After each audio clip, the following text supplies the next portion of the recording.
एक बार फिर से स्वागत है हमारे चैनल दुर्गा भक्ति मार्ग में। आज मैं आपको जेठ पूर्णिमा की कथा सुनाऊंगी। ज्येष्ठ पूर्णिमा का व्रत शुक्ल पक्ष की पूर्णिमा को होता है। इसका विशेष महत्व है। ज्येष्ठ पूर्णिमा के दिन सुहागन स्त्रियों को वट वृक्ष की पूजा और जेठ महा पूर्णिमा व्रत कथा सुनना कल्याणकारी होता है।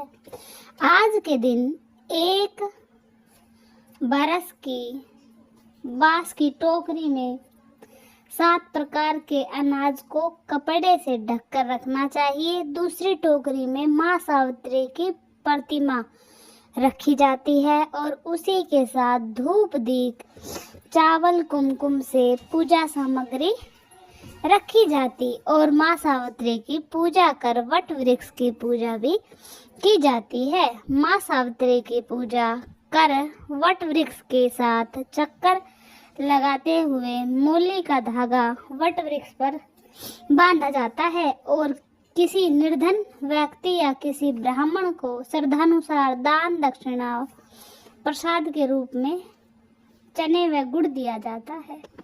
और आज के दिन पवित्र गंगा नदी में स्नान करने से मनुष्य के सभी पाप धुल जाते हैं। जेठ पूर्णिमा को वट पूर्णिमा के नाम से भी जाना जाता है। इस दिन वट सावित्री के व्रत की तरह ही वट वृक्ष की पूजा की जाती है। आइए सुनते हैं इसकी पूर्ण कथा। भद्र देश के एक राजा थे, उनका नाम अशोपति था। भद्र देश के राजा अशोपति की कोई संतान नहीं थी। उन्होंने संतान प्राप्ति के लिए पूरे मंत्र उच्चारण के साथ प्रतिदिन लाख आहुतियां दी। 18 वर्षों तक यह क्रम जारी रहा। इसके बाद उन पर कृपा हुई और उनके यहाँ एक कन्या ने जन्म लिया। उस कन्या का नाम सावित्री रखा गया। अब सावित्री बड़ी हो गई और बड़ी होकर वो बहुत ही रूपवान हो गई। उसके योग्य कोई वर नहीं मिल पा रहा था। वर न मिलने की वजह से सावित्री के पिता बहुत चिंतित हो गए थे। उन्होंने अपनी कन्या सावित्री से कहा कि तुम स्वयं ही अपने लिए योग्य वर तलाश कर लाओ। सावित्री अपने पिता की आज्ञा लेकर अपने लिए वर ढूंढने के लिए निकल पड़ी। सावित्री तपोवन में भटकने लगी। वहां उसे सालव देश के राजा धुमसे मिले। क्योंकि उनका राज्य उनसे किसी ने छीन लिया था, इसलिए वो वहीं रह रहे थे। उनके पुत्र सत्यवान को देखकर सावित्री ने पति के रूप में उसका वर्ण कर लिया। सावित्री घर लौट आई। सावित्री जब घर पहुंची तो उसने अपने पिता से के साथ नारद मुनि को देखा। पिता के पूछने पर सावित्री ने बताया कि उसने राजकुमार सत्यवान को अपना पति स्वीकार कर लिया है। तब नारद मुनि को यह बात पता चली तो उन्होंने कहा कि हे राजन, ये आप क्या कर रहे हैं? सत्यवान गुणवान है, धर्मात्मा है, बलवान भी है। उसकी आयु बहुत कम है, वो अल्प आयु है। 1 वर्ष बाद ही उसकी मृत्यु हो जाएगी। नारद मुनि की बात सुनकर राजा अशोपति घोर चिंता में डूब गए। राजा ने अपनी पुत्री सावित्री से कहा, तुमने जो राजकुमार को अपने वर के रूप में चुना है वह अल्पायु है। तुम्हें किसी और को अपना जीवन साथी बनाना चाहिए। सावित्री ने अपने पिता की बात सुनकर कहा, पिताजी, आर्य कन्याएं अपने पति का एक ही बार वर्ण करती है और राजा एक ही बार आज्ञा देता है और पंडित एक ही बार प्रतिज्ञा करता है और कन्यादान भी एक ही बार किया जाता है। सावित्री हट करने लगी और बोली, मैं सत्यवान से ही विवाह करूंगी। तो राजा अशोपति ने सावित्री का विवाह सत्यवान से कर दिया। सावित्री अपने ससुराल पहुंचते ही अपने सास ससुर की सेवा करने लगी।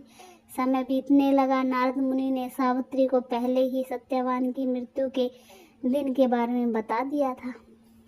वह दिन जैसे जैसे निकट आने लगा, सावित्री अधीर होने लगी। सावित्री ने 3 दिन पहले से ही उपवास रखना शुरू कर दिया और नारद मुनि द्वारा बताई गई तिथियों पर पितरों का पूजन भी किया। हर दिन की तरह सत्यवान उस दिन भी लकड़ी काटने जंगल चले गए। साथ में सावित्री भी गई। जंगल में पहुंचकर सत्यवान लकड़ी काटने के लिए पेड़ पर चढ़ गए। तभी उनके सर में तेज दर्द होने लगा। दर्द से व्याकुल होने के कारण सत्यवान पेड़ से नीचे आ गए। सत्यवान के सर को गोद में रखकर सावित्री सत्यवान का सिर सहलाने लगी। तभी वहां यमराज आते दिखाई दिए। यमराज अपने साथ सत्यवान को ले जाने लगे।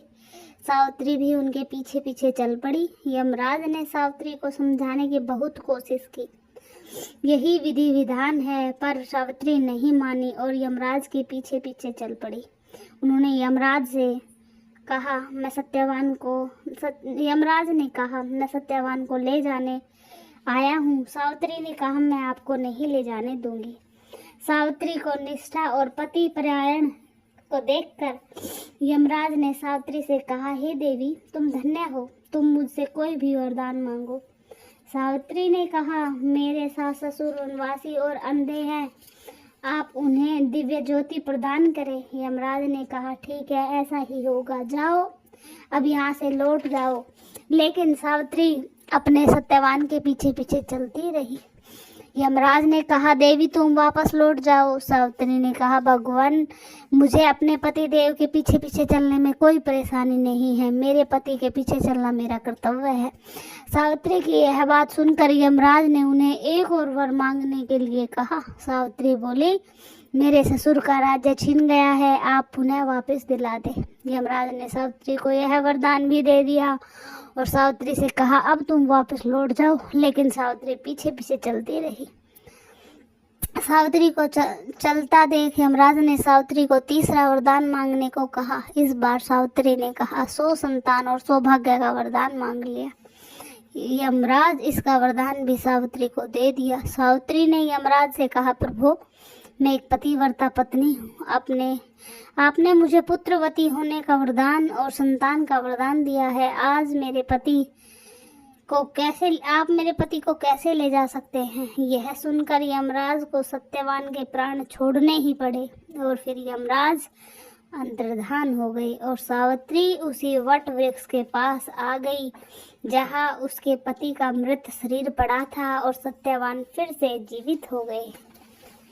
इस प्रकार सावित्री ने अपने पतिव्रता व्रत के प्रभाव से न केवल अपने पति को पुनर्जीवित कर लिया, बल्कि सास ससुर को नेत्र ज्योति प्रदान करते हुए उनके ससुर का खोया हुआ राज्य फिर से दिलवाया। सावित्री की पतिव्रता निष्ठा धर्म की कथा का सार ये है कि एक निष्ठ पतिपरायण स्त्री अपने पति को सभी दुखों और कष्टों से दूर रखने में समर्थ होती है।